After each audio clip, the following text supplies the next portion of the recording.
Okay, finally we're back to our chapter list, and the next chapter is, I haven't looked at it yet for a while. Okay.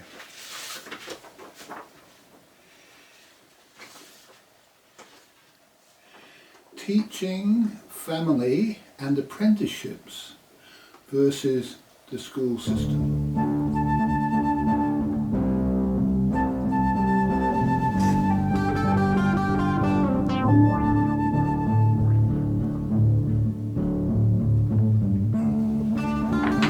Just get your mind together and come on across to me. Well, I just noticed they were up to chapter 13, and if I hadn't made those other videos which were not in the original list of chapter headings, this chapter would have a different number, you see. And so 10 is the number of the master. Mastership is 10. And if you have a look at chapter 10, you'll see maybe it's pertinent. The number 13 is a number of the group. And so it's most appropriate that this chapter is chapter 13, because this chapter is about the all-important subject of the group and how the divine natural group exists and works together to achieve the objectives of nature, not the objectives of the group. The objectives of nature are the objectives of all the individuals comprising the group. Okay, this is why we call this the Individualist Manifesto, because it's about getting the most out of every individual, and that most can only be measured by what the individual desires most. Okay,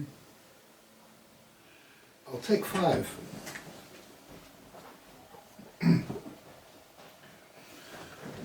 Okay, so you'll see I actually just made a mistake, because I said what the individual desires most, and of course desire leads to suffering. Yet the mistakes are the best part, because now we come to the business of the difference between desire and aspiration. Okay, so what individuals do is they aspire to greatness. That's in the highest scheme of things.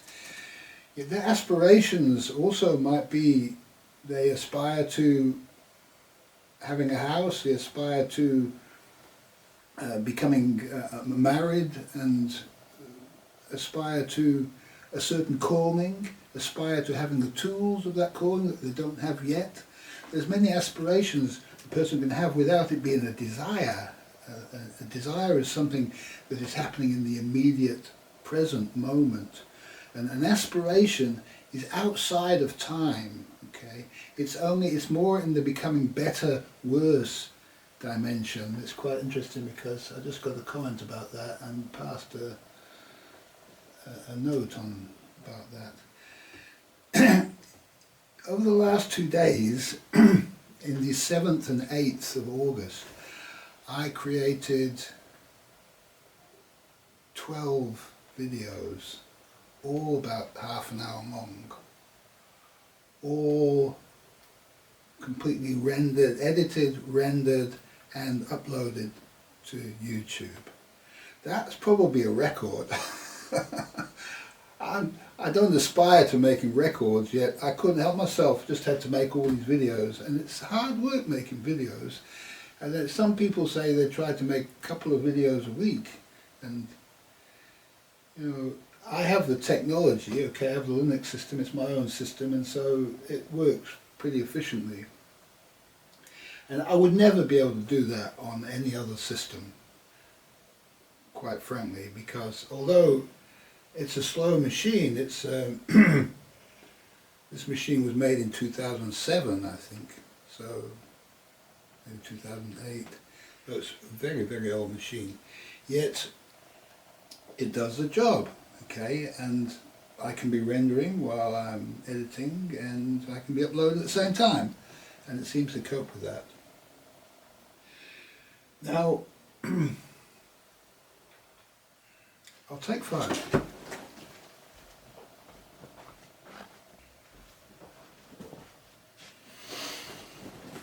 And I can see what nature's up to. Now, I wasn't taught to do any of this. Nobody taught me anything about Linux. Nobody taught me anything about Lenovo ThinkPads. Nobody taught me anything about videography or photography. Well, photography I did, but videography, no. Nobody taught me anything about any of this, any of the things that I know. Nobody taught me about the Individualist Manifesto, apart from all the books I ever read, but they're not about the Individualist Manifesto. They're little pieces that might contribute, but the Individualist Manifesto is the big overview, and so nobody's done this before. Nobody's put the big overview together in this way. And so it's the same as when Karl Marx put the big overview of capitalism to the world as the Communist Manifesto. Marx and Engels, they were a special couple that did this work. I'm going to take 5.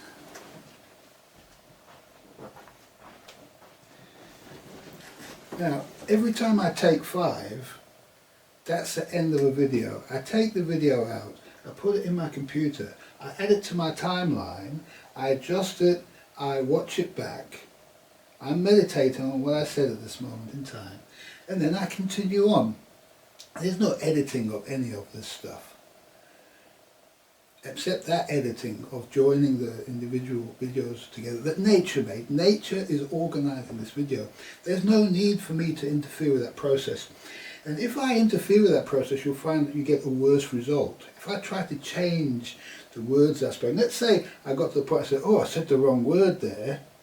I said desire instead of aspiration. What would they think of me, my God? So I go back and delete that out. You know, no. Every single error that we make is not an error. There's no error in anything that we speak and say. If I go blah, blah, blah, blah, blah, that means that what I just said is an error. And if ever I say I stop immediately, and so should you all. If you ever say you should just shut your mouth up and stop and think about what your error is. Okay. Now, I know this because I've allowed nature to, the will of nature, to cooperate with that will and observe the results of it. And you're seeing that in real time now as we observe nature teaching me what comes next. Now, I've also said that you don't need to go to school to learn anything.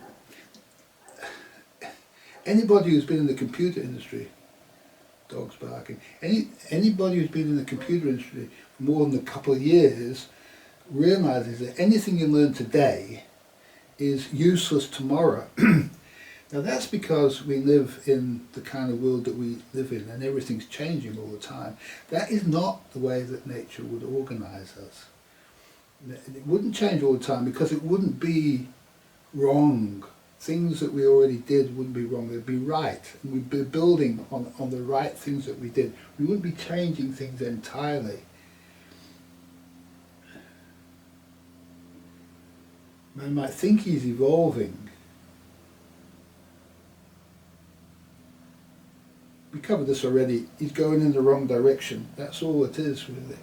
He's trying to make life more comfortable, heading in the wrong direction.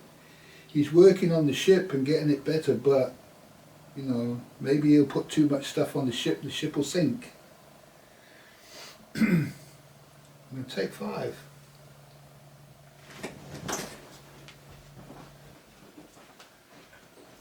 I'll give you an example why things would be better if it evolved naturally. We didn't have competition the way we have competition, and monopolies the way we have monopolies.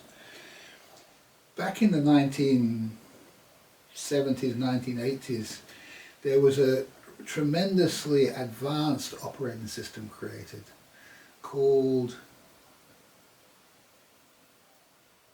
well, its name changed. It became BTOS, but it was called Convergent Technologies OS, Convergent Technologies Operating System. It was the greatest thing ever. It was better than Unix. It was better than any other operating system. And I spent the best part of 8 or 9 years of my life becoming completely familiar with this operating system and working on top of this operating system to build systems and so on and so forth. And what happened is the IBM came out with the IBM PC, and it just basically destroyed all of the movements that had been happening at that time to build multi-user networkable microcomputers. Okay. And everybody had to switch over to the IBM PC, and BASIC, everybody had to switch over.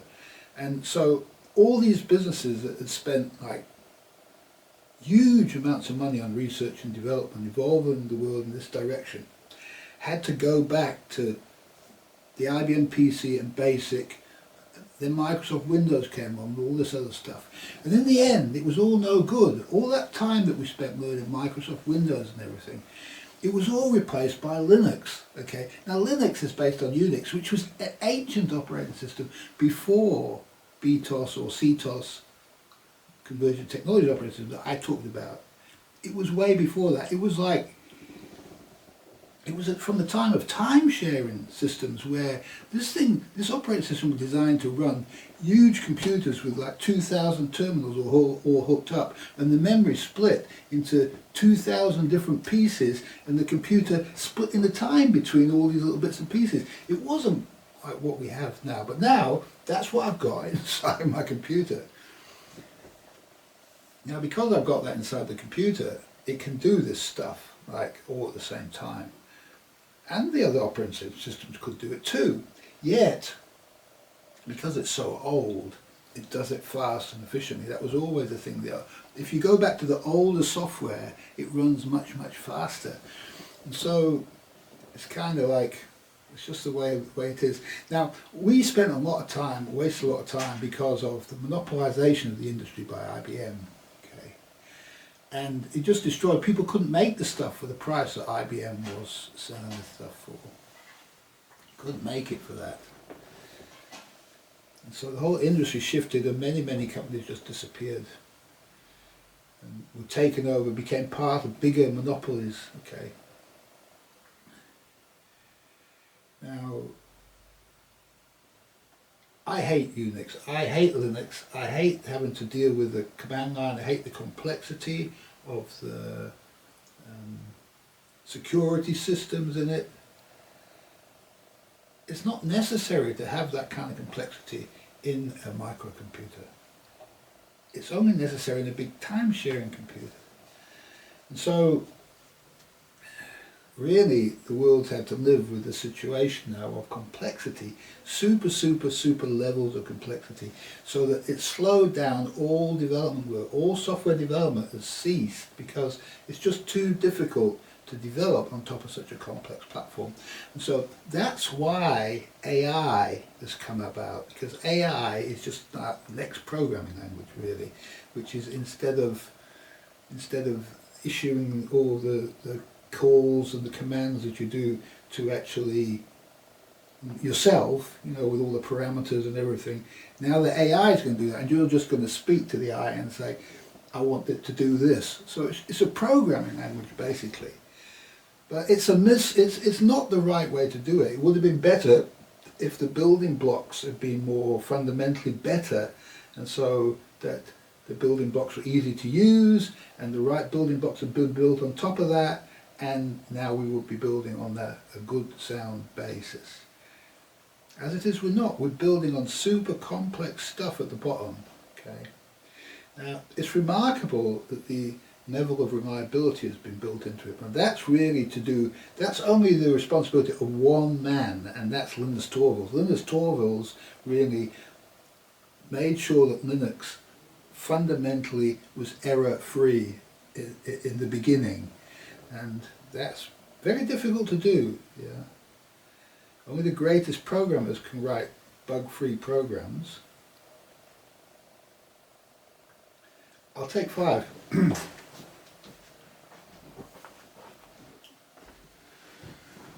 Okay, Okay, so all this begs the question, why do we need schools and colleges?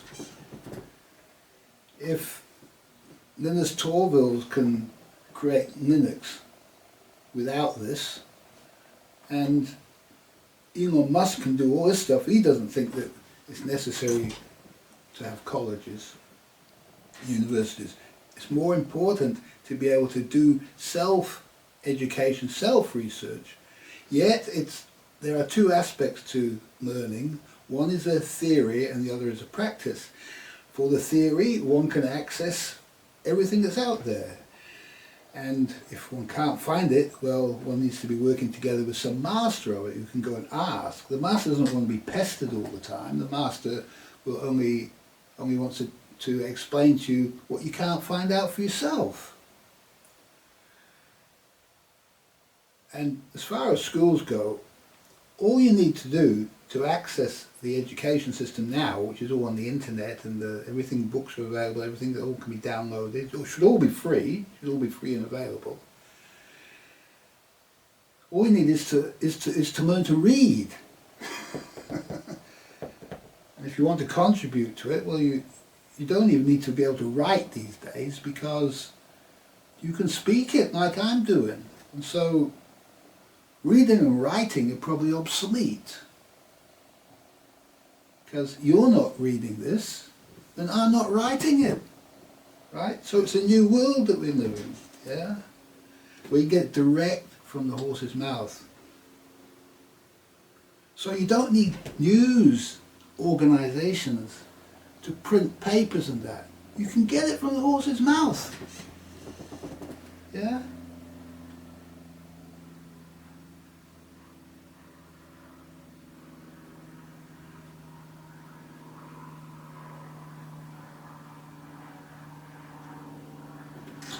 My mother taught me how to read and write before I went to school.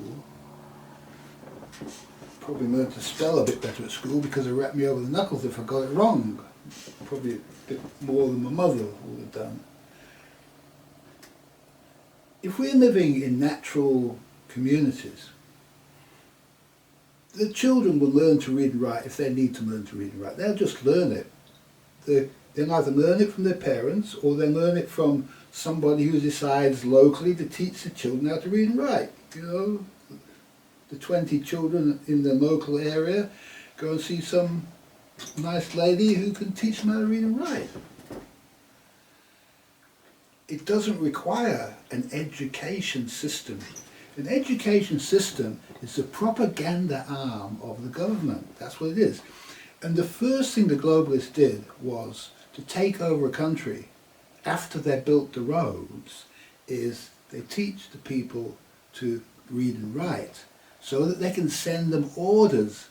You must do this, you must not do that. They can post that to them, control them at a distance.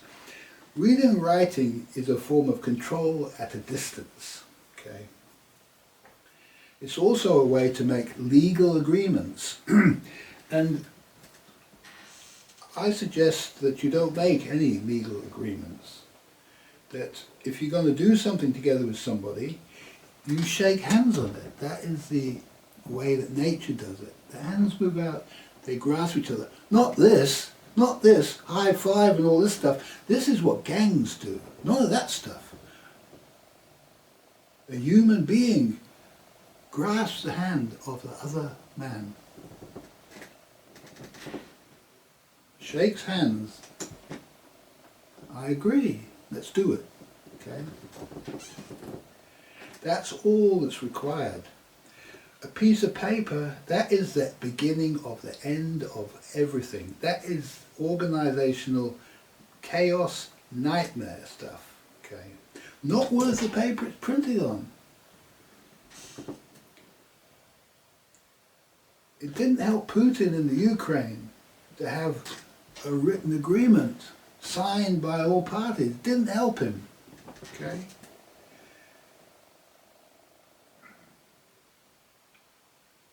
And then the courts can argue over it.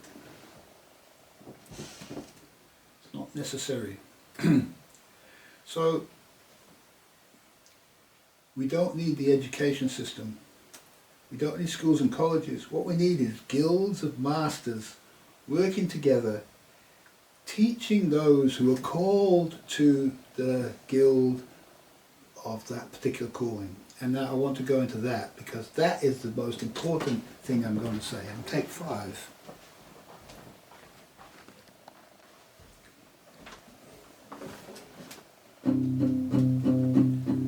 You may go to college, you may go to school, you may have a peak at last, but don't you be nobody's fool. Said, baby, come back, baby, come. Come back, baby, come. Come back, baby, I wanna play house with you.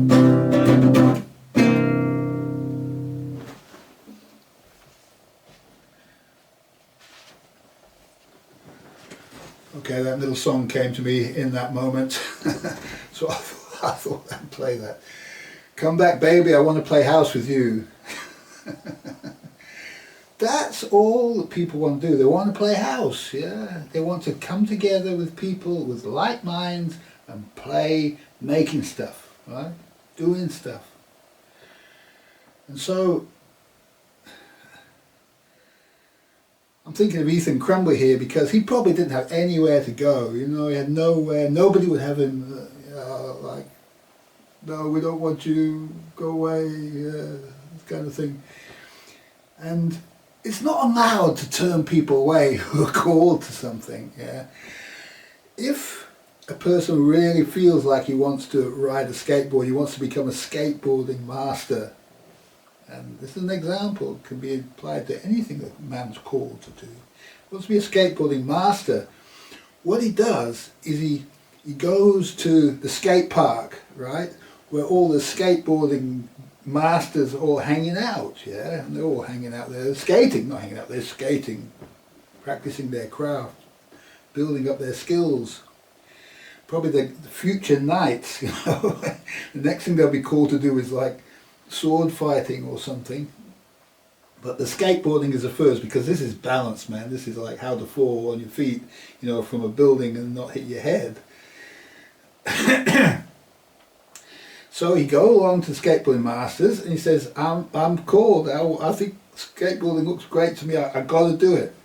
Now, the skateboarding master are not allowed to say, piss off, man, we're enjoying ourselves, passing the joint around, you know.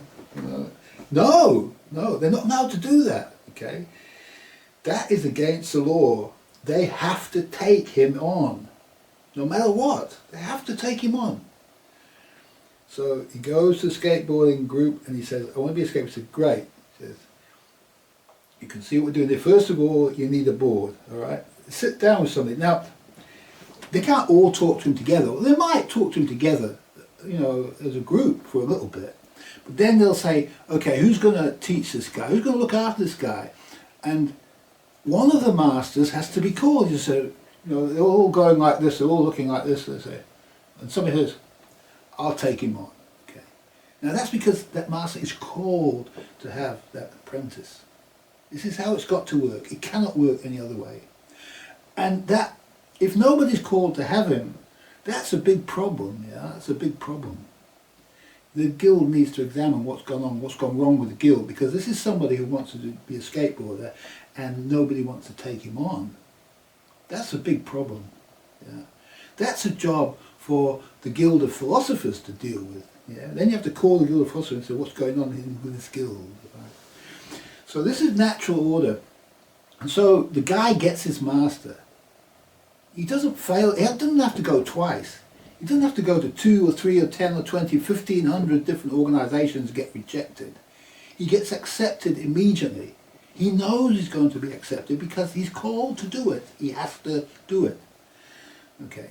And so they accept him in, he gets his master, he's taught what sort of board to acquire, how to build it himself and so on, and all of the necessary skills, and he practices and he watches the others and he just fits into the guild, and in the end, after 3 years or so, he creates a masterwork, maybe videos the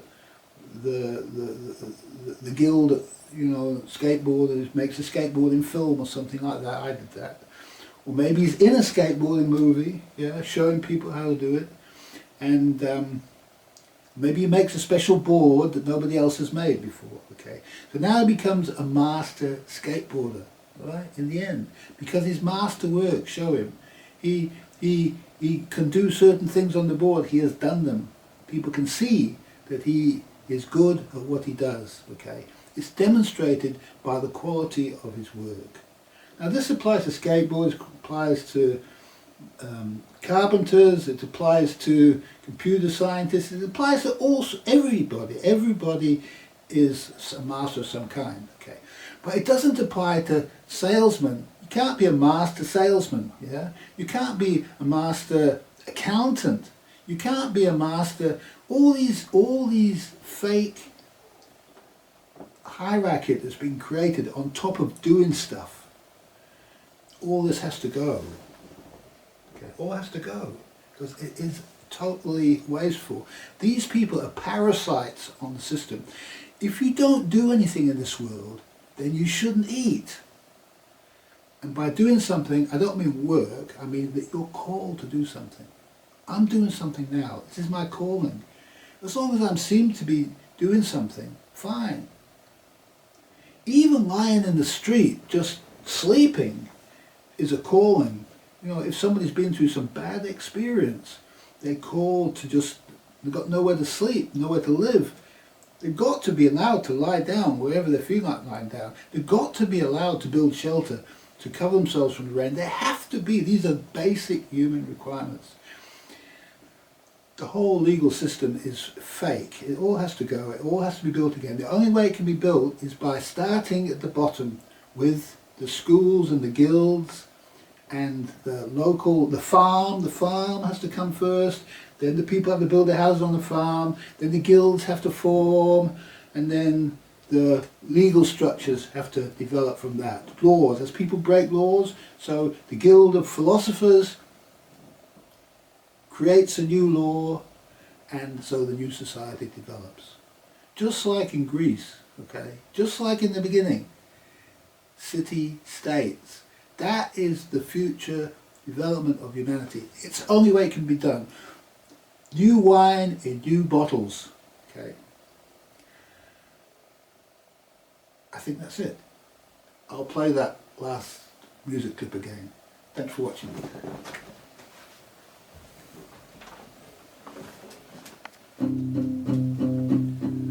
You may go to college, you may go to school, you may have a peak at last, but don't you be nobody's fool. Said, baby, come back, baby, come back,